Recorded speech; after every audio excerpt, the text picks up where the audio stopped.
Welcome dear students. അപ്പോൾ നമ്മൾ business സ്റ്റഡിയിലെ first ചാപ്റ്ററാണ് നമ്മളിപ്പോൾ ഡിസ്കസ് ചെയ്തുകൊണ്ടിരിക്കുന്നത്.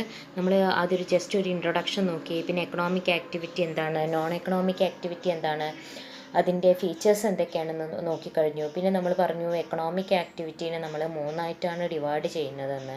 ഏതൊക്കെയായിരുന്നു? Business, profession, employment. അതിലേത് നമ്മൾ പഠിച്ചു കഴിഞ്ഞു? ബിസിനസ് എന്താണെന്ന് നമ്മൾ പറഞ്ഞു, അതിൻ്റെ പ്രത്യേകതകളൊക്കെ നമ്മൾ പഠിച്ചു കഴിഞ്ഞു ഇല്ലേ? അതൊക്കെ എല്ലാവർക്കും മനസ്സിലായി എന്ന് വിചാരിക്കുന്നു. ഇനി നമുക്ക് നോക്കാനുള്ളത് ഏതാണ്? പ്രൊഫഷനാണ് അല്ലേ? അപ്പോൾ നമുക്കിനി പ്രൊഫഷൻ എന്താണ്, അതിൻ്റെ ബാക്കി അതിനോടനുബന്ധിച്ചിട്ടുള്ള ബാക്കി കാര്യങ്ങൾ നോക്കാം. Okay. A profession may be defined as an occupation which involves the rendering of personal services of a special and expert nature. അപ്പോൾ പ്രൊഫഷൻ എന്ന് പറഞ്ഞാൽ എന്താണ്? ഒരു ഒക്യുപ്പേഷനാണ്. പിന്നെ അതിലെന്തായിരിക്കണം? നല്ല ഡീപ്പ് നോളജ് വേണം, എക്സ്പേർട്ടൈസ് ആയിരിക്കണം. ഇപ്പോൾ ഒരു എക്സാമ്പിൾ പറയാണ്, ഇപ്പോൾ ഡോക്ടർ ആവണം. ആർക്കും പോയിട്ട് ഡോക്ടർ ആവാൻ പറ്റുമോ? ഇല്ല. അതിലെന്തുണ്ടായിരിക്കണം? അയാൾക്ക് അതിനാവശ്യമായിട്ടുള്ള നോളജ് അല്ലെങ്കിൽ ക്വാളിഫിക്കേഷൻ ഉണ്ടായിരിക്കണം. അതിൽ എക്സ്പേർട്ട് ആവും വേണം. പിന്നെ ഒരു പേഴ്സണൽ സർവീസും കൂടിയാണ് ഏതെന്ന് പറയുന്നത്? ഈ പ്രൊഫഷൻ എന്ന് പറയുന്നത്. അതും കൂടി ഓർത്ത് വയ്ക്കാം. അപ്പോൾ പ്രൊഫഷൻ എന്ന് പറഞ്ഞാൽ എന്താണ്?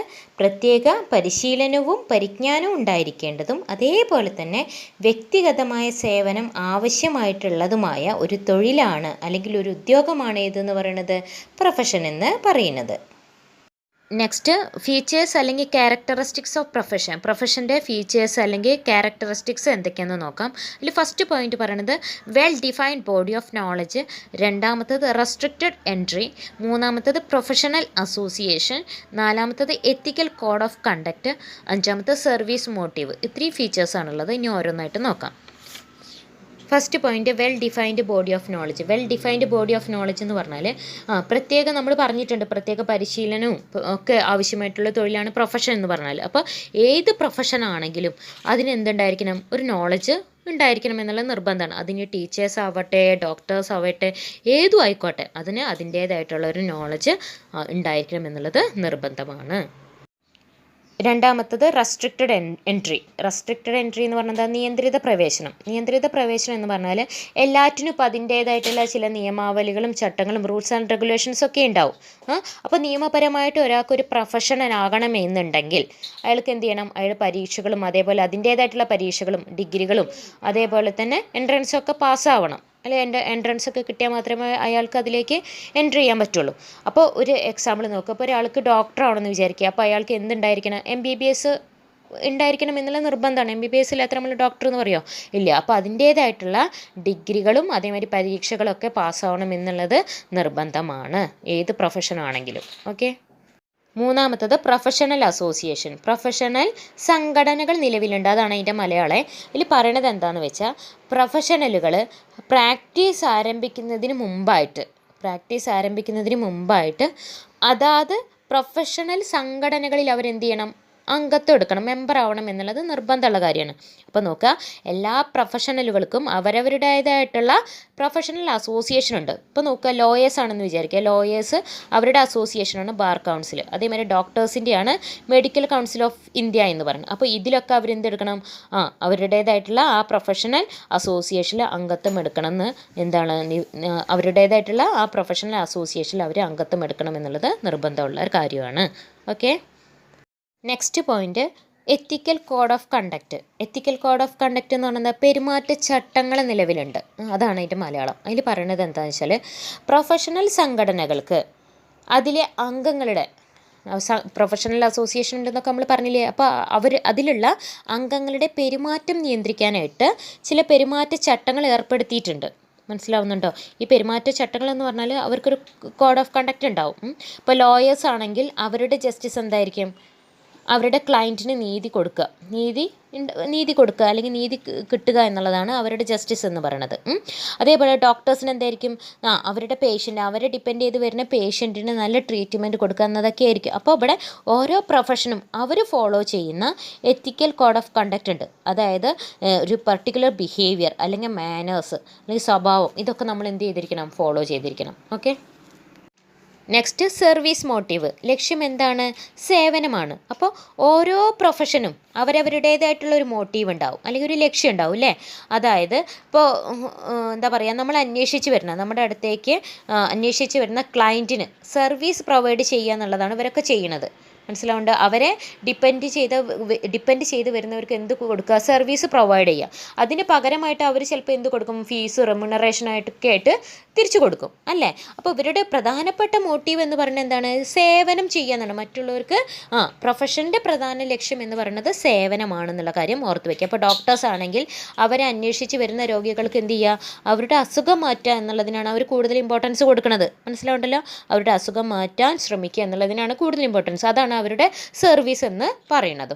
Okay, next employment. അപ്പോൾ ആദ്യത്തെ ബിസിനസ് കഴിഞ്ഞു, രണ്ടാമത്തെ പ്രൊഫഷനായിരുന്നു, മൂന്നാമത്തെയാണ് ഏതെന്ന് പറയുന്നത് എംപ്ലോയ്മെൻറ്റ്. അപ്പോൾ എംപ്ലോയ്മെൻറ്റ് എന്ന് പറഞ്ഞാൽ എന്താ, ഒരു കരാറിൻ്റെ അടിസ്ഥാനത്തിൽ ഒരു കരാർ എന്ന് പറഞ്ഞാൽ എന്താ, അഗ്രിമെൻറ്റിൻ്റെ അടിസ്ഥാനത്തിൽ മറ്റൊരാൾക്ക് വേണ്ടിയിട്ട് വേറൊരാൾക്ക് വേണ്ടിയിട്ട് എന്ത് കൈപ്പറ്റിക്കൊണ്ട്, പ്രതിഫലം അല്ലെങ്കിൽ ശമ്പളം കൈപ്പറ്റിക്കൊണ്ട് സ്ഥിരമായി ജോലി ചെയ്യുന്നതിനെയാണ് നമ്മൾ എന്തെന്ന് പറയുന്നത്, ഈ എംപ്ലോയ്മെൻറ്റ് എന്ന് പറയുന്നത്.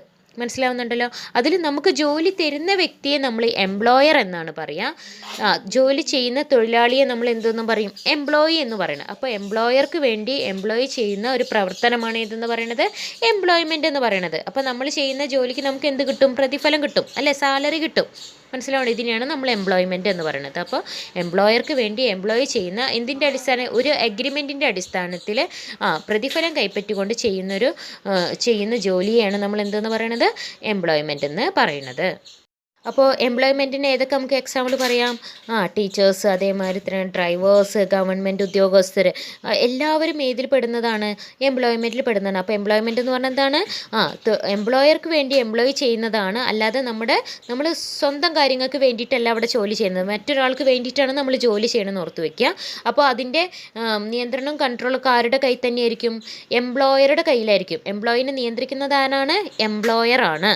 പിന്നെ എന്തിനു വേണ്ടിയിട്ടാണ് നമ്മൾ ചെയ്യുന്നത്, നമ്മൾ ജോലി ചെയ്ത് കഴിയുമ്പോൾ നമുക്കതിൽ നിന്ന് എന്ത് കിട്ടും, നമുക്ക് ഈ മാസം സാലറി കിട്ടില്ലേ, അതാണ് പ്രതിഫലത്തിന് വേണ്ടിയിട്ടാണ് നമ്മൾ എന്ത് ചെയ്യണത്, തൊഴിലാളി ജോലി ചെയ്യുന്നത്. പിന്നെ എന്തിൻ്റെ അടിസ്ഥാനത്തിലാണ്, ഒരു അഗ്രിമെൻ്റ് ആണ് അല്ലേ, ഒരു കോൺട്രാക്റ്റാണ്. ആ അഗ്രിമെൻറ്റിൻ്റെ അടിസ്ഥാനത്തിലാണ് എന്ത് ചെയ്യുന്നത്, തൊഴിലാളി ജോലി ചെയ്യുന്നത്. നെക്സ്റ്റ് ഫീച്ചേഴ്സ് അല്ലെങ്കിൽ ക്യാരക്ടറിസ്റ്റിക്സ് ഓഫ് എംപ്ലോയ്മെൻറ്റിൻ്റെ പ്രത്യേകതകൾ എന്തൊക്കെയാണെന്ന് നോക്കാം. ഫസ്റ്റ് പോയിന്റ് പറയുന്നത് കോൺട്രാക്റ്റ് ഓഫ് എംപ്ലോയ്മെൻറ്റ്, രണ്ടാമത്തത് ക്വാളിഫിക്കേഷൻ, മൂന്നാമത്തത് കോഡ് ഓഫ് കണ്ടക്റ്റ്, നാലാമത്തെ റെമ്യൂണറേഷൻ. 3 പോയിന്റുകളാണുള്ളത്. ഇത് ഫസ്റ്റ് പോയിന്റ് എന്താണ്, contract of employment. Contract of employment എന്ന് പറഞ്ഞാൽ ഇതൊരു കരാറാണ് അല്ലേ, ആരൊക്കെ തമ്മിൽ, എംപ്ലോയറും എംപ്ലോയിയും തമ്മിലുള്ള ഒരു കരാറാണ് ഇതെന്ന് പറയുന്നത് എംപ്ലോയ്മെൻറ്റ് എന്ന് പറയുന്നത്. അപ്പോൾ തൊഴിലാളി ജോലി ചെയ്യുന്നത് ആർക്ക് വേണ്ടിയിട്ടാണ്, എംപ്ലോയർക്ക് വേണ്ടിയാണ്, അല്ലാതെ ആർക്ക് വേണ്ടിയിട്ടല്ല, നമുക്ക് വേണ്ടിയിട്ട് സ്വയം ചെയ്യുന്നതല്ല. അപ്പോൾ നമ്മൾ ആ ജോലി ചെയ്യുന്നതിന് നമുക്ക് എന്ത് ചെയ്യും, നമുക്ക് റിട്ടേൺ കിട്ടുന്നുണ്ട്. മനസ്സിലാവുന്നുണ്ടല്ലോ. അല്ലാതെ സ്വന്തം കാര്യങ്ങൾക്ക് വേണ്ടിയിട്ടല്ല, മറ്റൊരാൾക്ക് വേണ്ടിയിട്ടാണ് നമ്മൾ ജോലി ചെയ്യുന്നത് എന്നും കൂടി ഓർത്തു വയ്ക്കുക. Next point qualification. ക്വാളിഫിക്കേഷൻ എന്ന് പറഞ്ഞാൽ എന്താണ്, ആ ക്വാളിഫിക്കേഷൻ നിശ്ചയിക്കുന്ന ആരാണത്, പ്രിസ്ക്രൈബ്ഡ് ബൈ ദി എംപ്ലോയർ പറയുന്ന യോഗ്യതയാണ് പറയുന്നത്. Next code of conduct. Code of conduct എന്ന് പറഞ്ഞാൽ എന്താ, പെരുമാറ്റച്ചട്ടങ്ങൾ. അപ്പോൾ നോക്കുക, ഇപ്പോൾ നമ്മളെക്കൊണ്ട് ജോലി ചെയ്യിക്കുന്ന ആളില്ലേ, അതാണ് എംപ്ലോയർ. അപ്പോൾ ആ ആൾ പറയുന്ന എല്ലാ ജോലികളും നമ്മൾ എന്ത് ചെയ്യേണ്ടി വരും. അവർ പറയുന്ന റൂൾസ് ആൻഡ് റെഗുലേഷൻസ് ഒക്കെ നമ്മൾ ഫോളോ ചെയ്യുക. അതാണ് കോഡ് ഓഫ് കണ്ടക്റ്റിൽ പറയുന്നത്. എംപ്ലോയ്മെൻറ്റിൻ്റെ കോഡ് ഓഫ് കണ്ടക്റ്റ് എന്ന് പറയുന്നത് എംപ്ലോയർ എന്താണോ പറയുന്നത്, ആ എംപ്ലോയർ നിർദ്ദേശിക്കുന്ന ചട്ടങ്ങൾ എന്ത് ചെയ്തിരിക്കണം, അല്ലെങ്കിൽ അവരുടെ റൂൾസ് ആൻഡ് റെഗുലേഷൻസ് തൊഴിലാളി അല്ലെങ്കിൽ എംപ്ലോയി അനുസരിച്ചിരിക്കണം. നെക്സ്റ്റ് റെമ്യൂണറേഷൻ എന്ന് പറഞ്ഞാൽ എന്താ, നമ്മൾ എംപ്ലോയി ചെയ്യുന്ന ജോലിക്ക് കിട്ടുന്ന പ്രതിഫലമാണ് ഇതെന്ന് പറയുന്നത് റെമ്യൂണറേഷൻ എന്ന് പറയുന്നത്. Consideration to the employee for the work is called salary or wage. നമ്മൾ ചെയ്യുന്ന ജോലിക്ക് നമുക്ക് കിട്ടുന്നതാണ് സാലറി അല്ലെങ്കിൽ വേജ് എന്ന് പറയുന്നത്. Next classification of business activities. വിവിധ തരം ബിസിനസ് പ്രവർത്തനങ്ങൾ ഏതൊക്കെയാണെന്നാണ് നോക്കാനുള്ളത്. അപ്പോൾ ബിസിനസ്സിനെ പ്രധാനമായിട്ടും 2ആയിട്ടാണ് ഡിവൈഡ് ചെയ്തിട്ടുള്ളത്. ബിസിനസ് പ്രവർത്തനങ്ങളെ 2 വിഭാഗങ്ങളായിട്ടാണ് തരംതിരിച്ചിട്ടുള്ളത്. കൊമേഴ്സ് എന്ന് പറഞ്ഞിട്ടും ഇൻഡസ്ട്രി എന്ന് പറഞ്ഞിട്ടും. Business activities can be classified into 2 broad division, that is industries and commerce. Industry എന്ന് പറഞ്ഞാൽ എന്താ, വ്യവസായം എന്ന് പറഞ്ഞിട്ടും കൊമേഴ്സ് എന്ന് പറഞ്ഞാൽ വാണിജ്യം എന്ന് പറഞ്ഞിട്ട് 2ആയിട്ട് ഡിവൈഡ് ചെയ്തിട്ടുണ്ട്. ഇനി നോക്കുക, ഈ ഇൻഡസ്ട്രിയിൽ വീണ്ടും സബ് ഡിവിഷൻസ് വരുന്നുണ്ട്. നിങ്ങൾക്ക് ആ ചിത്രം നോക്കിയാൽ മനസ്സിലാവും. അതേപോലെ തന്നെ കൊമേഴ്സിനും പല സബ് ഡിവിഷൻസും വന്നിട്ടുണ്ട്. അപ്പോൾ ആ ചാർട്ടിലുള്ള മുഴുവൻ കാര്യങ്ങളും നമുക്ക് പഠിക്കാനുണ്ട്.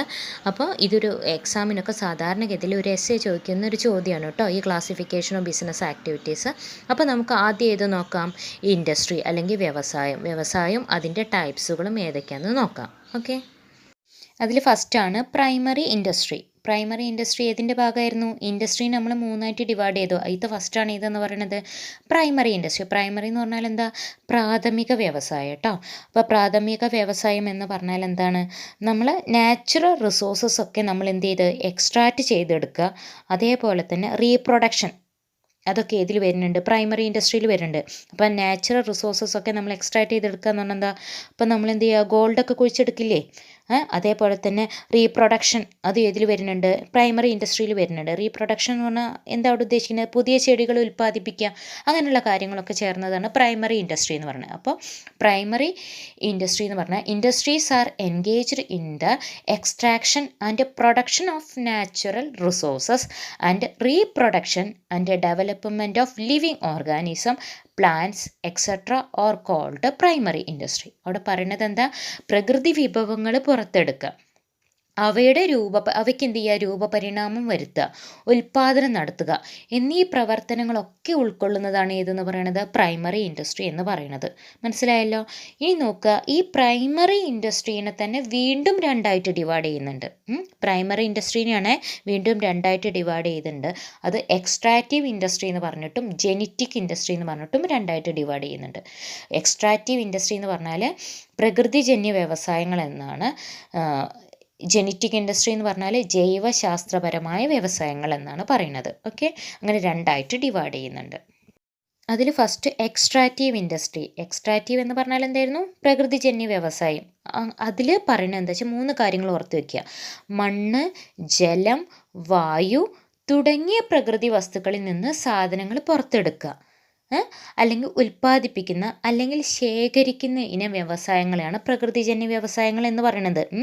അതെ, ഭൂമിയിൽ നിന്നും ജലത്തിൽ നിന്നും വായുവിൽ നിന്നൊക്കെ എന്ത് ചെയ്യുക? പ്രകൃതി വസ്തുക്കൾ സാധനങ്ങൾ പുറത്തെടുക്കുക, അവയ്ക്ക് എന്ത് ചെയ്യുക? അവ ശേഖരിച്ച് വെക്കുക. ഇതൊക്കെ കൂടിയതാണ് ഇതെന്ന് പറയുന്നത് പ്രകൃതിജന്യ വ്യവസായങ്ങൾ എന്നതുകൊണ്ട് ഉദ്ദേശിക്കുന്നത്. Industries are engaged in the extraction or drawings out of product from natural resources like soil, air, water are called extractive industry. ഇപ്പോൾ നമ്മളതിൽ ഒരു എക്സാമ്പിൾ പറയുകയാണെങ്കിൽ എന്തൊക്കെ പറയാം? ഭൂമിക്കടിയിൽ നിന്ന് ധാതു പദാർത്ഥങ്ങൾ പുറത്തെടുക്കുക, അതേപോലെ തന്നെ മത്സ്യബന്ധനം നടത്തുക, കാട്ടിൽ നിന്ന് തടി ശേഖരിക്കുക തുടങ്ങിയതൊക്കെ ഇതിൽ വരും? പ്രകൃതിജന്യ വ്യവസായങ്ങൾ അല്ലെങ്കിൽ എക്സ്ട്രാക്റ്റീവ് ഇൻഡസ്ട്രിയിൽ വരും. നമ്മൾ എന്ത് ചെയ്യണം? കാര്യങ്ങളൊക്കെ ശേഖരിച്ച് വെക്കുക, ഉൽപ്പാദിപ്പിച്ച് വെക്കുകയാണ് ചെയ്യുന്നത്. മനസ്സിലാവുണ്ടോ? അതിനെയാണ് നമ്മൾ പ്രകൃതിജന്യ വ്യവസായങ്ങൾ എന്ന് പറയുന്നത്. ഇനി രണ്ടാമത്തെ ഏതാ പറഞ്ഞത്? ജെനറ്റിക് ഇൻഡസ്ട്രി അല്ലെങ്കിൽ ജൈവശാസ്ത്രപരമായ വ്യവസായം. എന്ത് ജൈവശാസ്ത്രപരമായ വ്യവസായ വാക്ക് തന്നെ ഉണ്ട്. എന്താ അവിടെ പറയണത്? വിൽപ്പനയിലൂടെ ലാഭമുണ്ടാക്കാൻ വേണ്ടിയിട്ട് എന്ത് ചെയ്യാണ്? മൃഗങ്ങളുടെയും സസ്യങ്ങളുടെയും മറ്റും പ്രത്യുൽപാദനം ലക്ഷ്യമാക്കിയിട്ടുള്ള വ്യവസായങ്ങളെയാണ് നമ്മൾ എന്തെന്ന് പറയുന്നത്? ജെനറ്റിക് ഇൻഡസ്ട്രി എന്ന് പറയുന്നത്. മനസ്സിലാവുന്നുണ്ട്? ഇപ്പം നമ്മൾ കോഴി വളർത്തൽ പറയില്ലേ, അതുവരെ കന്നുകാലി വളർത്തൽ, നഴ്സറി, ചെടികളില്ലേ, ചെടികളുടെ നഴ്സറി നടത്തുക, ഇതൊക്കെ ഏതിൽ പെടും? ജെനറ്റിക് ഇൻഡസ്ട്രിയിൽ പെടും. മനസ്സിലാവുന്നുണ്ടല്ലോ? എന്താ അവിടെ പറയണത്? Industries engaged in breeding plants and animals for their use in further reproduction or known as genetic industry. മനസ്സിലാവുന്നുണ്ട്? ലാഭം ഉണ്ടാക്കാൻ വേണ്ടിയിട്ട് എന്ത് ചെയ്യുക? നമ്മൾ ഇപ്പോൾ കോഴി വളർത്തലാണെങ്കിലും അതേമാതിരി നമ്മൾ എന്ത് ചെയ്യുക പറയാം, കന്നുകാലി വളർത്തലൊക്കെ എന്തിനു വേണ്ടിയിട്ടാണ്? അതൊക്കെ വിൽപ്പനയിലൂടെ ലാഭം ഉണ്ടാക്കാൻ വേണ്ടിയിട്ട് ചെയ്യുന്ന കാര്യങ്ങളാണ് അല്ലേ? അപ്പോൾ വിൽപ്പനയിലൂടെ ലാഭം ഉണ്ടാക്കുന്നതിന് വേണ്ടി മൃഗങ്ങളുടെയും സസ്യങ്ങളുടെയും മറ്റും പ്രത്യുൽപാദനം ലക്ഷ്യമാക്കിയിട്ടുള്ള വ്യവസായങ്ങളാണ് ഏതെന്ന് പറയുന്നത്? ജെനറ്റിക് ഇൻഡസ്ട്രി എന്ന് പറയുന്നത്. അപ്പോൾ പ്രകൃതിജന്യ വ്യവസായങ്ങൾ ഏതൊക്കെ ഓർത്ത് വയ്ക്കുക? മണ്ണ്, ജലം, വായു തുടങ്ങിയ വസ്തുക്കളിൽ നിന്ന് സാധനങ്ങൾ പുറത്തെടുക്കുകയാണ്. ജൈവശാസ്ത്രം എന്ന് പറഞ്ഞാൽ എന്താണ്? കോഴി വളർത്തുക, നഴ്സറി നടത്തൽ, കന്നുകാലി വളർത്തൽ, ഇതൊക്കെയാണെന്ന് ഓർത്ത് വയ്ക്കുക. നെക്സ്റ്റ് സെക്കൻഡറി ഇൻഡസ്ട്രി എന്ന് പറയുന്നത് ഏതിൻ്റെ ഭാഗമായിരുന്നു? ഇൻഡസ്ട്രീനെ മൂന്നായിട്ട് ഡിവൈഡ് ചെയ്ത് ഇത് രണ്ടാമത്തെയാണ് ഏതെന്ന് പറയുന്നത്? സെക്കൻഡറി ഇൻഡസ്ട്രി എന്ന് പറയുന്നത്. അപ്പോൾ സെക്കൻഡറി ഇൻഡസ്ട്രിയിൽ എന്താ പറയുന്നത്? നമ്മൾ പ്രൈമറി സ്റ്റേജിൽ നിന്ന് പ്രൊഡ്യൂസ് ചെയ്ത കാര്യങ്ങൾ അതെന്ത് ചെയ്യണം? ഒന്നുകൂടി പ്രോസസ്സിങ് ചെയ്യുകയാണ് ഇവിടെ ചെയ്യുന്നത്. മനസ്സിലാവുന്നുണ്ടോ? പ്രാഥമിക ഘട്ടത്തിൽ അല്ലെങ്കിൽ പ്രൈമറി ഘട്ടത്തിൽ ഉൽപ്പാദിപ്പിക്കപ്പെട്ട വസ്തുക്കളാണ് എന്ത് ചെയ്യുന്നത്? രണ്ടാം ഘട്ടത്തിലേക്ക് വരുന്നത്. മനസ്സിലാവുന്നുണ്ടോ? അപ്പോൾ ഇരുമ്പയിര് ഭൂമിക്ക് അടിയിൽ നിന്ന് എടുക്കുന്നത് പ്രാഥമിക വ്യവസായം അല്ലെങ്കിൽ പ്രൈമറി ഇൻഡസ്ട്രിയിലാണ് എന്നുണ്ടെങ്കിൽ അത് ഉപയോഗിച്ച് എന്താക്കി മാറ്റുക, ഒരു ഉരുക്ക് നിർമ്മിക്കുക എന്നുള്ളത് ഏത് ഘട്ടത്തിലാണ് വരിക? സെക്കൻഡറി ഇൻഡസ്ട്രിയിലാണ് വരുന്നത്. മനസ്സിലാവുന്നുണ്ടല്ലോ? പ്രൈമറി സ്റ്റേജിൽ നിന്ന് പ്രൊഡ്യൂസ് ചെയ്ത കാര്യങ്ങൾ വീണ്ടും ഒന്നുകൂടി എന്ത് ചെയ്യുക, പ്രോസസ്സിങ് നടത്തുകയാണ് ഇവിടെ ചെയ്യുന്നത്. മനസ്സിലാവുന്നുണ്ടല്ലോ? അത് യൂസ് ചെയ്തിട്ട് എന്താക്കി മാറ്റുക, ഒരു പ്രോഡക്റ്റായിട്ട് മാറ്റുക. Industries which are concerned with using the materials which have already been extracted at primary stage are called secondary industries. ഇനി നോക്കുക, ഈ സെക്കൻഡറി ഇൻഡസ്ട്രീനെ വീണ്ടും എന്താക്കിയിട്ടുണ്ട്, രണ്ടായിട്ട് ഡിവൈഡ് ചെയ്തിട്ടുണ്ട്. മനസ്സിലാക്കുക, സെക്കൻഡറി ഇൻഡസ്ട്രീനെ എന്താക്കിയിട്ടുണ്ട്, വീണ്ടും രണ്ടായിട്ട് ഡിവൈഡ് ചെയ്യുന്നുണ്ട്. അതിൽ ഫസ്റ്റ് വൺ മാനുഫാക്ചറിങ് ഇൻഡസ്ട്രി എന്ന് പറഞ്ഞിട്ടും രണ്ടാമത്തത് കൺസ്ട്രക്ഷൻ ഇൻഡസ്ട്രി എന്ന് പറഞ്ഞിട്ടും രണ്ടായിട്ട് ഡിവൈഡ് ചെയ്യുന്നുണ്ട്. മാനുഫാക്ചറിങ് എന്ന് പറഞ്ഞാൽ അതിൻ്റെ മലയാളം ഉൽപ്പാദനപരമായ വ്യവസായങ്ങൾ എന്നാണ്. കൺസ്ട്രക്ഷൻ ഇൻഡസ്ട്രി എന്ന് പറഞ്ഞാൽ നിർമ്മാണാത്മക വ്യവസായങ്ങൾ. രണ്ടായിട്ട് ഇതിനെ ഡിവൈഡ് ചെയ്യുന്നുണ്ട്, സെക്കൻഡറി ഇൻഡസ്ട്രീനെ ഡിവൈഡ് ചെയ്യുന്നുണ്ട്. സെക്കൻഡറി ഇൻഡസ്ട്രി രണ്ടാക്കി തിരിച്ചു. ഏറ്റവും ഫസ്റ്റാണ് ഇതെന്ന് പറയുന്നത് മാനുഫാക്ചറിങ് ഇൻഡസ്ട്രി, അല്ലെങ്കിൽ ഉൽപ്പാദനപരമായ വ്യവസായം. എന്താ മാനുഫാക്ചറിങ് ഇൻഡസ്ട്രി മീൻസ് പ്രൊഡക്ഷനാണ് അവിടെ പറയുന്നത്. പ്രൈമറി ഇൻഡസ്ട്രിയിൽ ഉണ്ടാക്കിയിട്ടുള്ള റോ മെറ്റീരിയൽസ് അല്ലെങ്കിൽ സെമി ഫിനിഷ്ഡ് ഗുഡ്സിനെ എല്ലാം എന്താക്കി മാറ്റുക, ഫിനിഷ്ഡ് ഗുഡ്സാക്കി മാറ്റുകയാണ് ഇവിടെ ചെയ്യുന്നത്. Industries engaged in producing goods through processing of raw materials or semi-finished materials are called manufacturing industry. ഇതിൽ പറയുന്നത് അസംസ്കൃത വസ്തുക്കളും അതേപോലെ തന്നെ അർദ്ധനിർമ്മിത വസ്തുക്കൾ, കംപ്ലീറ്റ് ആവാത്ത വസ്തുക്കളും എന്താക്കി മാറ്റുക, ഉൽപ്പന്നങ്ങളാക്കി മാറ്റുകയാണ് ഇവിടെ ചെയ്യുന്നത്, മാനുഫാക്ചറിങ് ഇൻഡസ്ട്രിയിൽ ചെയ്യുന്നത്. ഇപ്പോൾ അതിന് എക്സാമ്പിൾ പറയുകയാണെങ്കിൽ എന്തൊക്കെ പറയാം, പരുത്തിയിൽ നിന്ന് തുണി ഉണ്ടാക്കുക, അല്ലേ, ക്ലോത്ത് ഉണ്ടാക്കുക, പിന്നെ ഇരുമ്പയിരിൽ നിന്ന് ഇരുമ്പും ഉരുക്കും നിർമ്മിക്കുക തുടങ്ങിയൊക്കെ ഇതിന് ഉദാഹരണങ്ങളാണ്, ഈ മാനുഫാക്ചറിങ് ഇൻഡസ്ട്രീസിന് എക്സാമ്പിളുകളാണ്. ഇനി നോക്കുക, ഈ മാനുഫാക്ചറിങ് ഇൻഡസ്ട്രീനെ വീണ്ടും എന്താക്കുന്നുണ്ട്, നാലായിട്ട് ഡിവൈഡ് ചെയ്യുന്നുണ്ട്. മാനുഫാക്ചറിങ് ഇൻഡസ്ട്രീനെ വീണ്ടും നാലായിട്ടാണ് ഡിവൈഡ് ചെയ്യുന്നത്. അതിൽ ഫസ്റ്റ് വൺ അനലിറ്റിക്കൽ ഇൻഡസ്ട്രി, രണ്ടാമത്തത് സിന്തറ്റിക്കൽ ഇൻഡസ്ട്രി, മൂന്നാമത്തത് പ്രോസസ്സിംഗ് ഇൻഡസ്ട്രി, നാലാമത്തത് അസംബ്ലിംഗ് ഇൻഡസ്ട്രി. ഇങ്ങനെ നാലായിട്ട് ഡിവൈഡ് ചെയ്യുന്നുണ്ട്. അതിൽ ഫസ്റ്റാണ് അനലിറ്റിക്കൽ ഇൻഡസ്ട്രി. അനലിറ്റിക്കൽ ഇൻഡസ്ട്രി എന്ന് പറഞ്ഞാൽ ഒരു മെറ്റീരിയലിൽ നിന്ന് തന്നെ എന്ത് ചെയ്യുക, പല മെറ്റീരിയൽ അല്ലെങ്കിൽ പല എലമെൻറ്റുകൾ സെപ്പറേറ്റ് ചെയ്തെടുക്കുകയാണ് ഇവിടെ ചെയ്യുന്നത്, അനലിറ്റിക്കൽ ഇൻഡസ്ട്രിയിൽ ചെയ്യുന്നത്. This industry analyse and separate different elements from the same material. മനസ്സിലാവുന്നുണ്ടോ? ഇങ്ങനെ ഓർത്താൽ മതി, ഒന്നിൽ നിന്ന് തന്നെ എന്ത് ചെയ്യുക, പല എലമെൻറ്റുകൾ അല്ലെങ്കിൽ പല മെറ്റീരിയൽ സെപ്പറേറ്റ് ചെയ്തെടുക്കുകയാണെങ്കിൽ അതിന് നമ്മൾ എന്തെന്ന് പറയും, അനലിറ്റിക്കൽ ഇൻഡസ്ട്രി എന്ന് പറയും. ഇപ്പോൾ നോക്കുക, ഒരു എക്സാമ്പിൾ പറയുകയാണെങ്കിൽ ഇപ്പോൾ ക്രൂഡ് ഓയിൽ പ്രോസസ്സ് ചെയ്ത് അതിൽ നിന്നാണ് എന്തുണ്ടാക്കുന്നത്, പെട്രോളിയം ഡീസലൊക്കെ ഉണ്ടാക്കുന്നതെന്ന് ഓർത്ത് വയ്ക്കുക. രണ്ടാമത്തെ സിന്തറ്റിക്കൽ ഇൻഡസ്ട്രിയിൽ അല്ലെങ്കിൽ ഈ വ്യവസായത്തിൽ പല ഘടകങ്ങളെ സംയോജിപ്പിച്ചിട്ട് എന്താക്കി മാറ്റുക, ഒരു പുതിയ ഉൽപ്പന്നമാക്കി മാറ്റുകയാണെങ്കിൽ അതിന് നമ്മൾ എന്തെന്ന് പറയും, സിന്തറ്റിക്കൽ ഇൻഡസ്ട്രി എന്ന് പറയും. This kind of industries combines various ingredients into a new product. പല ഘടകങ്ങൾ സംയോജിപ്പിച്ച് എന്താക്കി മാറ്റുക, ഒരു ഉൽപ്പന്നമാക്കി മാറ്റുക. അനലിറ്റിക്കൽ എന്താ പറഞ്ഞത്, ഒന്നിൽ നിന്ന് പലതാക്കി മാറ്റുകയാണ്. ഇവിടെ പലത് കൂട്ടിച്ചേർത്തിട്ട് ഒരു പ്രോഡക്റ്റാക്കി മാറ്റുകയാണ് ചെയ്യുന്നത്. ഇപ്പോൾ ഒരു എക്സാമ്പിൾ പറയാം. ഇപ്പോൾ സിമെൻറ്റ് എങ്ങനെ ഉണ്ടാക്കുക, ഇപ്പോൾ സാൻഡും ജിപ്സും ഒക്കെ കൂട്ടിച്ചേർത്താണ് എന്തുണ്ടാക്കുന്നത്, സിമെൻറ്റ് ഉണ്ടാക്കണമെന്ന് ഓർത്ത് വയ്ക്കുക. Okay, next processing industry. Processing എന്ന് പറഞ്ഞാൽ എന്താ, പല സ്റ്റേജിലൂടെ കടന്നു പോകണമെന്ന് ചിന്തിച്ചാൽ മതി. ഇതിൽ പറയണത് റോ മെറ്റീരിയൽസിനെ പല സ്റ്റേജിലൂടെ കടത്തി വിട്ടിട്ട് എന്ത് ചെയ്യുക, പല പ്രോസസ്സിലൂടെ അല്ലെങ്കിൽ പല സ്റ്റേജിലൂടെ കടത്തി വിട്ടിട്ട് അതെന്താക്കി മാറ്റുക, ഒരു ഫിനിഷ്ഡ് പ്രോഡക്റ്റാക്കി മാറ്റുകയാണ് ഇതിൽ ചെയ്യണത്, പ്രോസസ്സിംഗ് ഇൻഡസ്ട്രിയിൽ ചെയ്യണത്. മനസ്സിലാവുന്നുണ്ടോ? ഒരു കംപ്ലീറ്റ് ആയിട്ടുള്ള ഒരു ഉൽപ്പന്നം ലഭിക്കണം എന്നുണ്ടെങ്കിൽ എന്ത് ചെയ്യണം, ഉൽപ്പാദന ഘട്ടത്തിൽ, ഉൽപ്പാദന പ്രക്രിയയിൽ അല്ലെങ്കിൽ ഉൽപ്പാദന പ്രോസസ്സിൽ എന്ത് ചെയ്യണം, വിവിധ നിർമ്മാണ ഘട്ടങ്ങൾ ആവശ്യമായിട്ട് വരുന്ന വ്യവസായങ്ങളെയാണ് നമ്മൾ എന്തെന്ന് പറയണത്, പ്രോസസ്സിംഗ് ഇൻഡസ്ട്രി എന്ന് പറയണത്. മനസ്സിലാവുന്നുണ്ടോ? This involve successive stages of manufacturing process to get a finished product. ഇപ്പോൾ ഒരു എക്സാമ്പിൾ പറയാം. ഇപ്പോൾ നമ്മൾ കോട്ടൺ എടുക്കാം. കോട്ടൺ എന്ന് പറഞ്ഞാൽ കോട്ടനാണ് അവിടെ റോ മെറ്റീരിയൽ കേട്ടോ. ഈ കോട്ടൺ എന്ത് ചെയ്യും, പല സ്റ്റേജിലൂടെ കടന്നു പോകും. പല സ്റ്റേജിലൂടെ കടന്നു പോയിട്ട് പ്രൊഡക്ഷനൊക്കെ നടത്തി എന്തായി മാറും, അതൊരു നൂലായിട്ട് മാറും. പിന്നെ വീണ്ടും പ്രോസസ്സിംഗ് ഒക്കെ നടത്തിയിട്ടാണ് അത് എന്തായി മാറുന്നത്, ഒരു ക്ലോത്തായിട്ട് മാറുന്നത്. മനസ്സിലാവുന്നുണ്ടോ? നമ്മൾക്ക് വിചാരിക്കുന്ന രീതിയിലുള്ള ക്ലോത്തായിട്ട് മാറണം എന്നുണ്ടെങ്കിൽ ഒരുപാട് സ്റ്റേജിലൂടെ ഒരുപാട് പ്രോസസ്സിലൂടെ കടന്നു പോകണം. എന്നാലേ നമ്മൾ ഉദ്ദേശിക്കുന്ന രീതിയിലുള്ള പ്രോഡക്റ്റായിട്ട് മാറുള്ളൂ. അതിനെയാണ് നമ്മൾ എന്തെന്ന് പറയുന്നത്, പ്രോസസ്സിംഗ് ഇൻഡസ്ട്രി എന്ന് പറയുന്നത്. This involves successive stages of manufacturing process to get a finished product. Next assembling industry. Assembling industry എന്ന് പറഞ്ഞാൽ എന്താ, പല ഫിനിഷ്ഡ് പ്രോഡക്റ്റ് കൂട്ടിച്ചേർത്തിട്ട് എന്താക്കി മാറ്റുക, പുതിയൊരു പ്രോഡക്റ്റ് ആക്കിയിട്ട് മാറ്റുക. മനസ്സിലാവുന്നുണ്ടല്ലോ?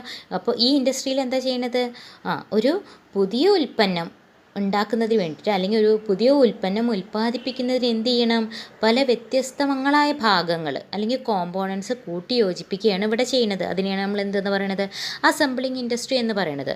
This industry assembles different components into a new product. ഇപ്പോൾ ഒരു എക്സാമ്പിൾ പറയുകയാണ്, കാർ എടുക്കുക. ഒരു കാർ ആവണം എന്നുണ്ടെങ്കിൽ എന്ത് ചെയ്യണം, പല ഭാഗങ്ങൾ കൂട്ടി യോജിപ്പിച്ചാലല്ലേ നമ്മൾ ഒരു കാറായി മാറുള്ളൂ. മനസ്സിലാവുന്നുണ്ട്? അപ്പോൾ കാറ്, അതേമാതിരി ടെലിവിഷൻ അല്ലെങ്കിൽ കമ്പ്യൂട്ടർ വ്യവസായം, ഇതൊക്കെ ഏതിന് എക്സാമ്പിളുകളാണ്, അസംബ്ലിംഗ് ഇൻഡസ്ട്രീസിന് എക്സാമ്പിളുകളാണ്. ഓക്കെ. Next construction industry. നമ്മൾ പറഞ്ഞിട്ടുണ്ട് സെക്കൻഡറി ഇൻഡസ്ട്രി നമ്മൾ രണ്ടാക്കി, ഒന്ന് മാനുഫാക്ചറിങ് ആണ്, രണ്ടാമത്തെയാണ് കൺസ്ട്രക്ഷൻ എന്ന് പറയുന്നത്. കൺസ്ട്രക്ഷൻ എന്ന് പറഞ്ഞാൽ എന്താ, നിർമ്മാണപരമായ വ്യവസായങ്ങൾ എന്നാണ് കൺസ്ട്രക്ഷൻ ഇൻഡസ്ട്രി എന്ന് പറഞ്ഞാൽ. അപ്പോൾ അവയുടെ പ്രത്യേകത എന്താണ്, നമ്മളൊരു സ്ഥലത്ത് നിർമ്മിച്ച് കഴിഞ്ഞാൽ അതൊരു മറ്റൊരു സ്ഥലത്തേക്ക് മാറ്റാൻ പറ്റില്ല. മനസ്സിലാവുന്നുണ്ടല്ലോ?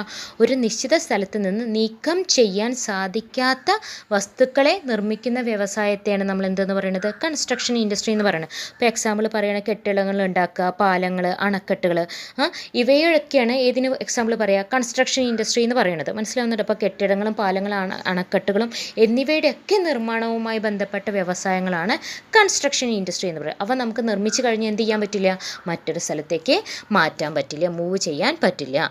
Industries involved in the constructions of building, roads, dams, bridges, etc. all called construction industry. Okay.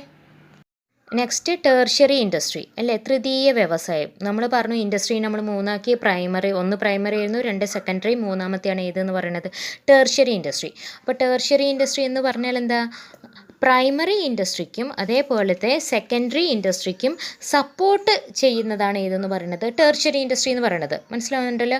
പ്രാഥമിക വ്യവസായങ്ങൾക്കും തൃതീയ വ്യവസായങ്ങൾക്കും വേണ്ട സഹായം ചെയ്ത് കൊടുക്കുന്ന വ്യവസായങ്ങളെയാണ് നമ്മൾ എന്തെന്ന് പറയുന്നത്, ടേർഷ്യറി ഇൻഡസ്ട്രി എന്ന് പറയുന്നത്. അപ്പോൾ അതിൽ ഏതൊക്കെ വരാം, ബാങ്ക് വരാം, ഇൻഷുറൻസ് വരാം, ട്രാൻസ്പോർട്ട്, കമ്മ്യൂണിക്കേഷൻ, വെയർ ഹൗസിങ്, ഇതൊക്കെ ഉൾപ്പെടുന്നതാണ്, അഡ്വർടൈസ്മെൻറ്റ്, ഇതൊക്കെ ഉൾപ്പെടുന്നതാണ് ഏതെന്ന് പറയുന്നത് ടേർഷ്യറി ഇൻഡസ്ട്രി എന്ന് പറയുന്നത്. മനസ്സിലാവുന്നുണ്ടല്ലോ? Industries providing support services to primary and secondary industries as well as activities relating to trade or called tertiary industry. മനസ്സിലാവുണ്ടല്ലോ? പ്രൈമറി ഇൻഡസ്ട്രിക്കും അതേപോലെ തന്നെ സെക്കൻഡറി ഇൻഡസ്ട്രിക്കും താങ്ങായിട്ട് സപ്പോർട്ടായി നിൽക്കുന്നതാണ് ടേർഷ്യറി ഇൻഡസ്ട്രി എന്ന് പറയുന്നത്.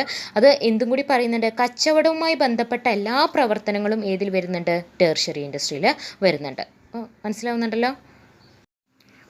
രണ്ടാമത്തെയാണ് കൊമേഴ്സ് അല്ലേ. അപ്പോൾ നമ്മൾ ബിസിനസ്സിനെ രണ്ടാക്കിയിട്ട് ഡിവൈഡ് ചെയ്തിരുന്നു, ഒന്ന് ഇൻഡസ്ട്രി എന്ന് പറഞ്ഞിട്ടും രണ്ടാമത്തത് കോമേഴ്സ് എന്ന് പറഞ്ഞു. ഇൻഡസ്ട്രിയും അതിൻ്റെ ടൈപ്സുകളും നമ്മൾ പഠിച്ചു. ഇനി രണ്ടാമത്തെയാണ് ഏതെന്ന് പറയുന്നത്, കോമേഴ്സ് എന്ന് പറയുന്നത്. Commerce is the sum total of all those activities which are concerned with the transfer of goods and services from the producer to the consumer.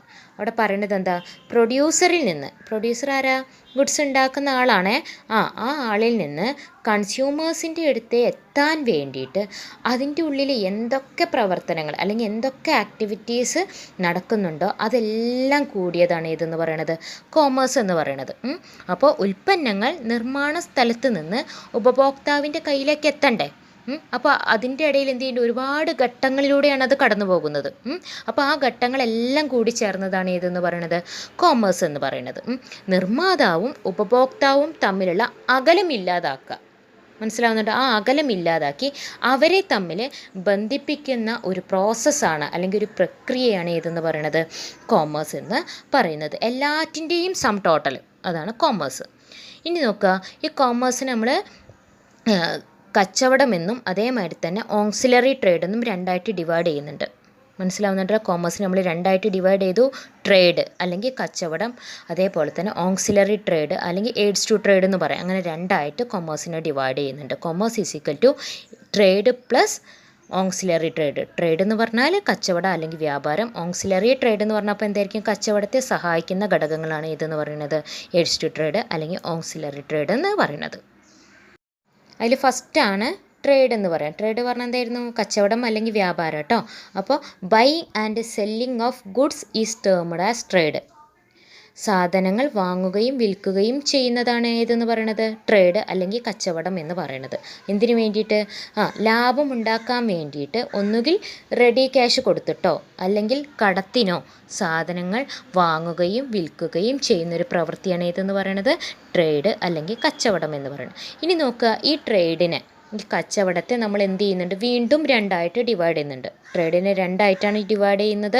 അതിൽ ഫസ്റ്റ് വൺ ഇൻറ്റേർണൽ ട്രേഡ് അല്ലെങ്കിൽ അതിന് ഹോം ട്രേഡും എന്ന് പറയും കേട്ടോ. അതിൻ്റെ മലയാളം ആഭ്യന്തര കച്ചവടം എന്നാണ്. രണ്ടാമത്തത് എക്സ്റ്റേണൽ ട്രേഡ്. എക്സ്റ്റേണൽ ട്രേഡ് അല്ലെങ്കിൽ ഫോറിൻ ട്രേഡ് അങ്ങനെയും പറയും. അപ്പോൾ ട്രേഡിനെ രണ്ടാക്കി ഇൻറ്റേർണൽ ട്രേഡ് എന്ന് പറഞ്ഞിട്ടും അല്ലെങ്കിൽ എക്സ്റ്റേണൽ ട്രേഡ് എന്ന് പറഞ്ഞിട്ടും രണ്ടായിട്ട് ഡിവൈഡ് ചെയ്യുന്നുണ്ട്. അതിൽ ഫസ്റ്റ് വണ്ണാണ് ഇൻറ്റേർണൽ ട്രേഡ്. ഇൻറ്റേർണൽ ട്രേഡിന് നമ്മൾ എന്തെന്നും പറയും? ഹോം ട്രേഡ് എന്നും പറയേ.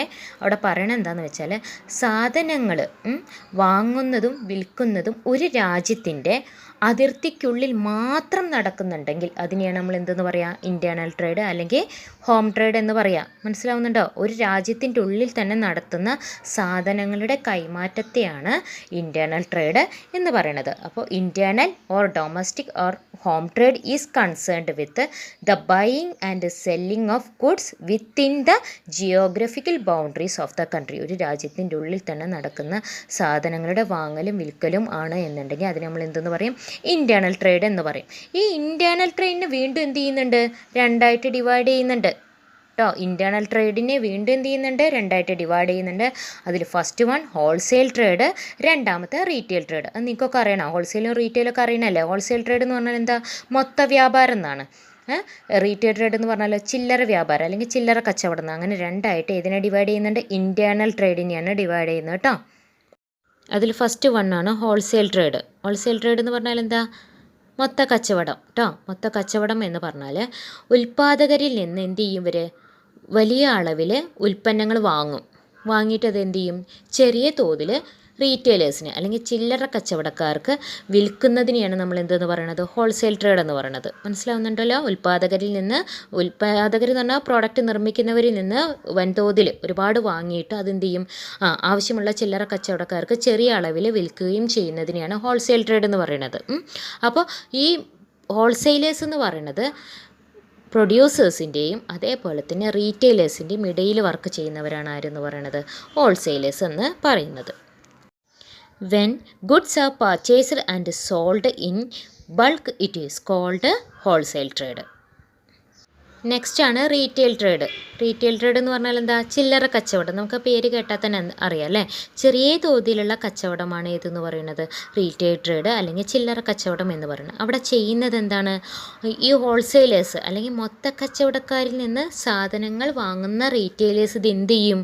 ഇത് ആവശ്യമായിട്ടുള്ള അല്ലെങ്കിൽ ആവശ്യമുള്ള ഉപഭോക്താക്കൾക്ക് ചെറിയ തോതിൽ വിതരണം ചെയ്യുന്നതിനെയാണ് നമ്മൾ എന്തെന്ന് പറയുന്നത്? റീറ്റെയിൽ ട്രേഡ് എന്ന് പറയുന്നത്. മനസ്സിലാവുന്നുണ്ടല്ലോ?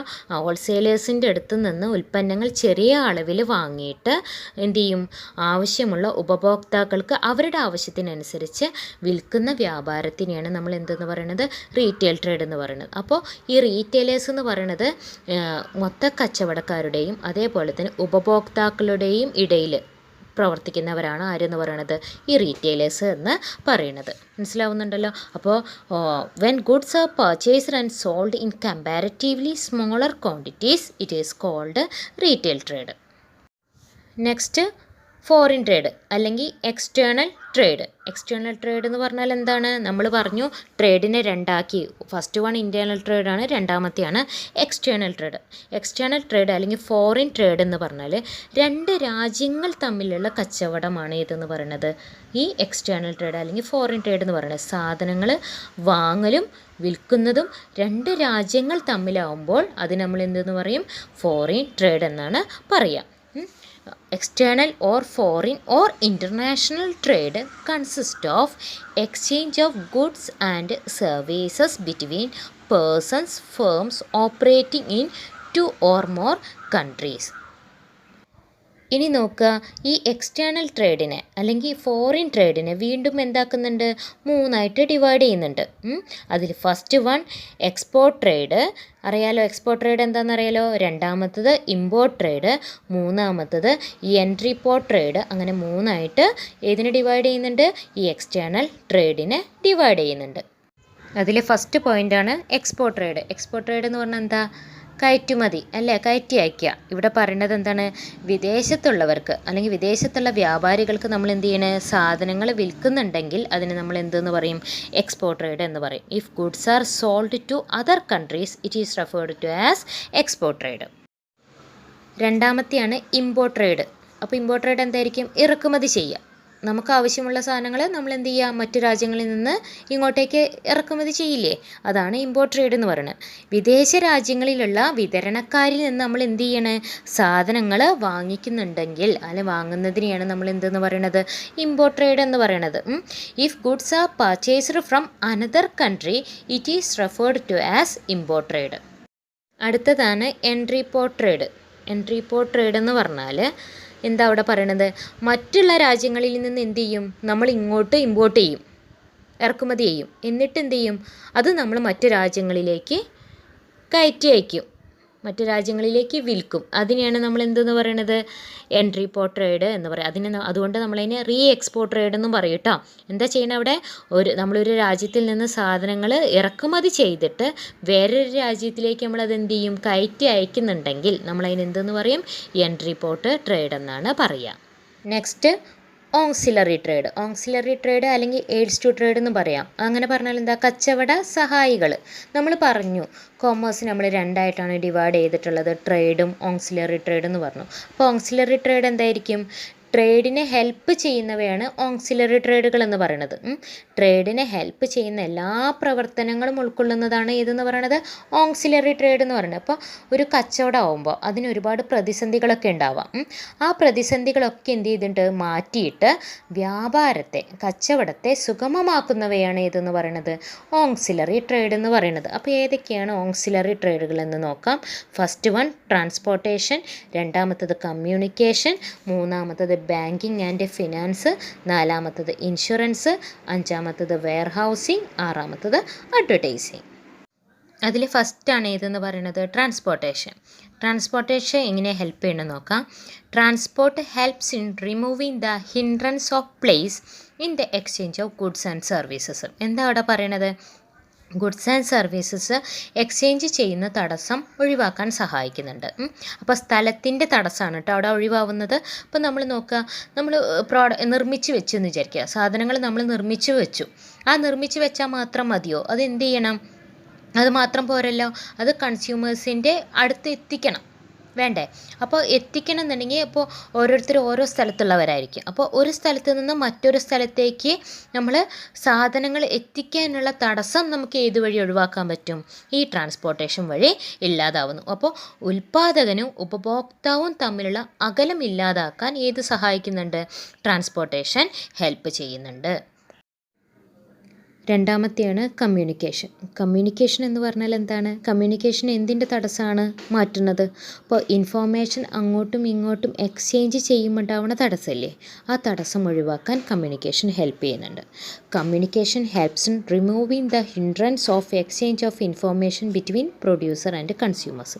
അപ്പോൾ പ്രൊഡ്യൂസേഴ്സും കൺസ്യൂമേഴ്സും എന്ത് ചെയ്യണം, തമ്മിലുള്ള ഇൻഫോർമേഷൻ കൈമാറുമ്പോൾ ഉണ്ടാവുന്ന തടസ്സം നമുക്ക് ഏത് വഴി ഒഴിവാക്കാം, കമ്മ്യൂണിക്കേഷൻ വഴി ഒഴിവായി കിട്ടും. ഇപ്പോൾ നല്ലൊരു കമ്മ്യൂണിക്കേഷൻ ഉണ്ട് എന്നുണ്ടെങ്കിൽ പ്രൊഡ്യൂസേഴ്സും കൺസ്യൂമേഴ്സും തമ്മിലുള്ള ഇൻഫോർമേഷൻ എങ്ങനെ നടക്കും, വളരെ സ്മൂത്തായിട്ട് നടക്കും. അപ്പോൾ ഇൻഫോർമേഷൻ പാസ് ചെയ്യുമ്പോൾ ഉണ്ടാവുന്ന തടസ്സം നമുക്ക് ഏത് വഴി ഒഴിവാക്കാം, നല്ലൊരു കമ്മ്യൂണിക്കേഷനിലൂടെ നമുക്ക് ഒഴിവാക്കാൻ സാധിക്കും. മൂന്നാമത്തത് ബാങ്കിങ് ആൻഡ് ഫിനാൻസ്. ബാങ്ക് എങ്ങനെ ഹെൽപ്പ് ചെയ്യുക, banking helps in removing hindrance of finance or money for the business. പൈസയുമായി ബന്ധപ്പെട്ട തടസ്സങ്ങൾ ഒഴിവാക്കാനാണ് ഏത് സഹായിക്കുക? ബാങ്കിങ് സഹായിക്കുക അല്ലേ? ഇപ്പോൾ ഫേംസിന് പല രീതിയിലുള്ള ലോണൊക്കെ കൊടുക്കുക, അങ്ങനെ പണപരമായിട്ടുള്ള എല്ലാ തടസ്സങ്ങളും ഒഴിവാക്കാൻ ആര് സഹായിക്കുന്നുണ്ട്? ബാങ്ക് ഹെൽപ്പ് ചെയ്യുന്നുണ്ട്. Next insurance. ഇൻഷുറൻസ് എന്ത് തടസ്സമാണ് മാറ്റി തരുന്നത്? ഹിൻഡ്രൻസ് ഓഫ് റിസ്ക് ആണ് അല്ലേ? Insurance companies helps in removing hindrance of various risk in business. ബിസിനസ്സിൽ നമുക്ക് പല രീതിയിലുള്ള റിസ്കുകൾ ഉണ്ടാവാം അല്ലേ? അപ്പോൾ ബിസിനസ്സിൽ ഉണ്ടാവുന്ന ആ റിസ്കുകൾ ഒഴിവാക്കാൻ ആര് സഹായിക്കുന്നുണ്ട്? ഇൻഷുറൻസ് സഹായിക്കുന്നുണ്ട്. അപ്പോൾ നമുക്കറിയാം, നമ്മൾ പ്രീമിയം ഒക്കെ അടയ്ക്കും. പ്രീമിയം അടയ്ക്കുമ്പോൾ അപ്പോൾ നമ്മൾ എന്തെങ്കിലും തരത്തിലുള്ള റിസ്ക് നമുക്ക് ഉണ്ടായി കഴിഞ്ഞിട്ടുണ്ട് എന്നുണ്ടെങ്കിൽ എന്ത് ചെയ്യും? കമ്പനീസ് അതിന് നമുക്ക് കോമ്പൻസേറ്റ് ചെയ്ത് തരും. കമ്പനീസ് അത് കോമ്പൻസേറ്റ് ചെയ്യും. അപ്പോൾ ബിസിനസ്സിലുണ്ടാകുന്ന റിസ്ക് എന്നുള്ള തടസ്സമാണ് ഏതിലൂടെ നമുക്ക് ഒഴിവാകുന്നത്? ഇൻഷുറൻസ് എന്നതിലൂടെ നമുക്ക് ഒഴിവായി കിട്ടുന്നത്. Next warehousing. Warehousing എന്താണ്? ഇപ്പോൾ നമ്മൾ ഗുഡ്സ് ഇല്ലേ, ഗുഡ്സൊക്കെ ഗോഡൗണിൽ സൂക്ഷിക്കുന്നതിനെയാണ് നമ്മൾ വെയർ ഹൗസിങ് എന്ന് പറയുന്നത്. ഇപ്പോൾ അവിടെ വെയർ ഹൗസിങ് എന്ത് രീതിയിലുള്ള തടസ്സമാണ് ഒഴിവാക്കി തരുന്നത്? Warehousing helps in remove hindrance of storage. Storage എന്നുള്ളൊരു ആ ഹിൻഡ്രൻസ് ആണ് വെയർ ഹൗസിങ്ങിലൂടെ ഒഴിവായി കിട്ടുന്നത്. അപ്പോൾ നമ്മൾ നോക്കുക, അപ്പോൾ നമ്മൾ പ്രൊഡ്യൂസ് ചെയ്ത സാധനങ്ങൾ നമുക്ക് മൊത്തം വിൽക്കാൻ പറ്റുമോ? ഇല്ല, നമ്മൾ കുറേശ്ശെയാണ് വിൽക്കുക. അപ്പോൾ ബാക്കിയുള്ള സാധനം നമ്മൾ സ്റ്റോർ ചെയ്ത് വെക്കണം. ആ സ്റ്റോർ ചെയ്ത് വെക്കുന്ന സ്ഥലമാണ് വെയർ ഹൗസിങ്. അപ്പോൾ warehousing helps in removing hindrance of storage of goods till consumption. മനസ്സിലാവുന്നുണ്ടല്ലോ? ആ സ്റ്റോറേജ് ചെയ്ത് വെക്കുക എന്നുള്ളൊരു തടസ്സമാണ്, ആ ഹിൻഡ്രൻസ് ആണ് ഏതിലൂടെ നമുക്ക് ഒഴിവായി കിട്ടുന്നത്? വെയർ ഹൗസിങ്ങിലൂടെ ഒഴിവായി കിട്ടുന്നത്. Next advertising. അഡ്വർടൈസിങ് എങ്ങനെയാണ് ഹെൽപ്പ് ചെയ്യണത്? Advertising helps in removing hindrance of knowledge or information about various product in the market. എന്താ അവിടെ പറയണത്? ഇപ്പോൾ പുതിയ ഗുഡ്സിനെ പറ്റിയിട്ടുള്ള ഇൻഫോർമേഷൻസ് നമുക്കില്ല, പുതിയ ഗുഡ്സ് മാർക്കറ്റിൽ ഇറങ്ങുമ്പോൾ അതിന് ഇൻഫോർമേഷൻസ് നമുക്കില്ല എന്നുണ്ടെങ്കിൽ ആ തടസ്സം ഒഴിവാക്കാനാണ് ഏത് സഹായിക്കുന്നത്? അഡ്വർടൈസ്മെൻറ്റ് സഹായിക്കുന്നത് അല്ലേ? ഇപ്പോൾ നമ്മളൊരു പുതിയ പ്രോഡക്റ്റ് മാർക്കറ്റിൽ ഇൻട്രൊഡ്യൂസ് ചെയ്താൽ അത് നമ്മൾ അറിയുന്നത് ഏതിലൂടെയാണ്? പരസ്യത്തിലൂടെയാണ് നമ്മൾ ആ പ്രോഡക്റ്റിനെ പറ്റിയിട്ട് കൂടുതൽ മനസ്സിലാക്കുന്നത്. അപ്പോൾ നമുക്ക് എന്ത് ചെയ്യുന്നുണ്ട്?